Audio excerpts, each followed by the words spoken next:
Mani sauc Raitis Pastars. Esmu gandrīz 30 gadi vecs. Saimniecība ir ZS smelteri.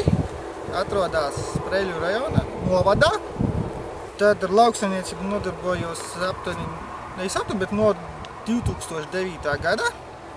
Sāku ar 4 hektāriem, kas ir īpašumā.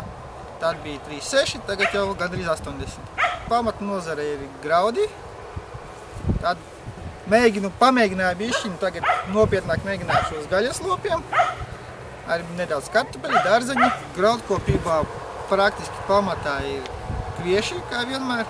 Mēģinām ar rapsi, bet laikam Latgales māliem tas nebūtu tas labākais variants. Nesanāk tik forši, kā gribētos. Vēl jau, protams, mieži, jauzas un pārējā visādi graudi.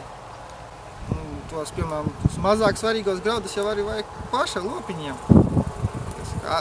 Pēc šķirošanas ļoti labi noder, par ko dzīvniekam nemaz nemaksā. Vispār jau par lauksaimniecību to lieta jau ir pilnīgi no agras bērnības. Arī smilšu kastē taisījām fermas un visu kaut ko. Un tāpēc arī tika pēc pamatskolas iestājos lauksaimniecības priekļu tehnikumā. Izdevās aizbraukt uz Dāniju. 3 mēnešiem pieredze. Iepatikās. Pēc skolas pabeigšanas aizbraucu. Sanāca uz 6 gadiem.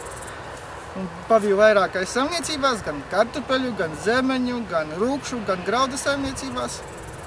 Bija laba pieredze. Viens otrs zemnieks arī cēla lielus angārus, arī graudu pieņemšanu. Un tāpēc arī atbraucot bišku zināju, no kura galā sākt. Sākums bija tas, ka Dānijā strādājot uz Ziemassvētku brīvdienām atbraucu un nopirku 6 hektāri gabaliņu. Tā forši sanāca sadarīties ātri. Un reāli uz tās mazās platības arī visai tika dibināta saimniecība. Un kā Dānijā jāstrādā vienkārši svešam, visu laiku nav nekā sava. Atbraucu, kā krīze. Viņš neliek atbraucu, bet nekas īstenībā tas bija ļoti labs laiks, jo iesniedzot projektus izdevās ļoti daudzreiz lētāk graudu kalti nopirkt nekā brālim bija paredzējis projekts 2004. gadā. Salīdzinoši bija cenas toreiz lielākas nekā tagad.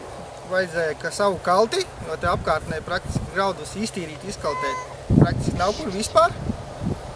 Un tāpēc piesaistīju jauno zemnieku projektu tieši uz graudu kalti, graudu pirmapstrādi. Un tad bija otrs projektiņš kā modernizācija, lai to visu dabūtu zem jumta, aizvējām, glabāšanas bunkuriem.